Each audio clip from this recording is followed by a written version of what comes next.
And now, Module 2. Mind Games. Seeing the World in Black and White and Negative Self-Descriptions. Valerie was part of a dance troupe.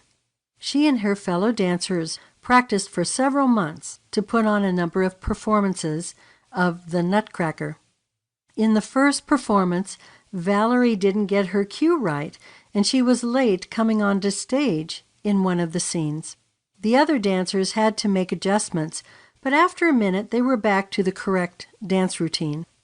The thoughts going on in Valerie's head after the performance were, "I made an awful mistake. I'm always making mistakes. I'm never going to be good enough for this dance troupe. I should drop out now before I cause any more problems." She went to the director after the show and offered her resignation. If you play this mind game, it means you see the world in black and white. You see the world in extremes. Only black and white with no shades of gray whatsoever. You overgeneralize. You take one isolated fact or event and believe it will always happen. When this inner critic whispers in your ear, you hear words like always, everyone, never, and forever. The thoughts in your mind are only about extremes. You feel that there's a great flaw within you, and that flaw will actually never go away. Instead of thinking in black and white, be realistic. Actually, the world is not black and white. It truly is gray. When you're being realistic, consider only the facts. Eliminate those black and white terms of always and never and everyone and everything. Don't have those in your mind anymore. Look for things that are possible and achievable. Valerie realized that if she practiced over and over when to come in during that cue, she would get it right. So that's what she started to do. Once you think about what's possible and achievable, make a list of the pros and cons about it. And be sure to give as much thought to the pros as you do the cons. So Valerie thought about what the pros and cons are. The pro would be that she would know when to come in, when her cue would be. The con was that it would take some time and effort to go over it well enough so she wouldn't make another mistake. If you do something wrong, admit it and then move on. Don't believe that you're a failure because of one event. Learn from the mistake and make a plan on how to deal with it so you don't make that mistake again. So this is the difference between the negative self-talk and positive self-talk.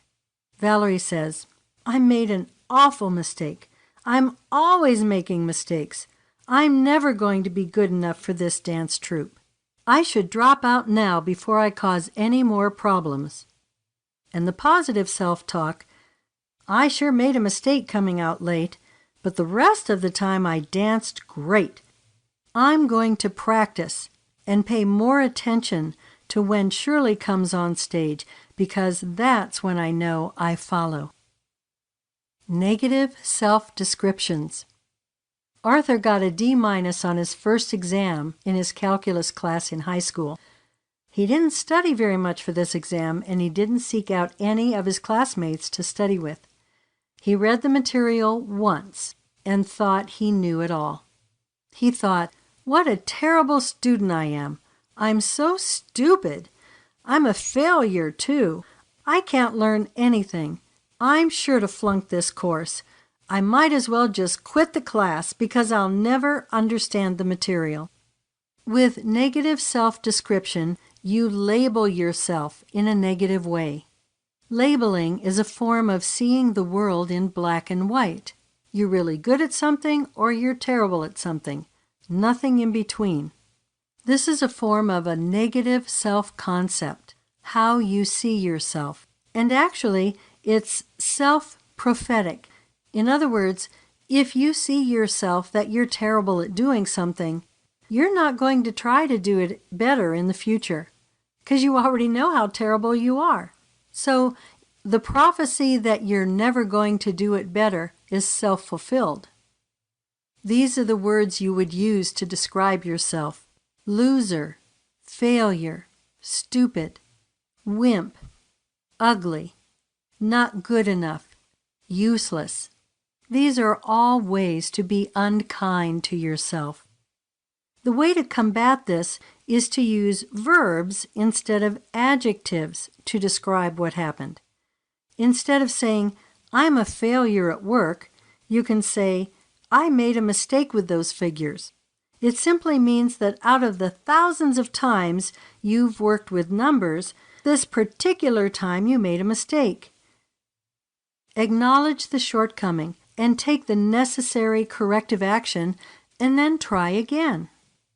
Replace those negative put-downs with these types of labels. I'm a winner.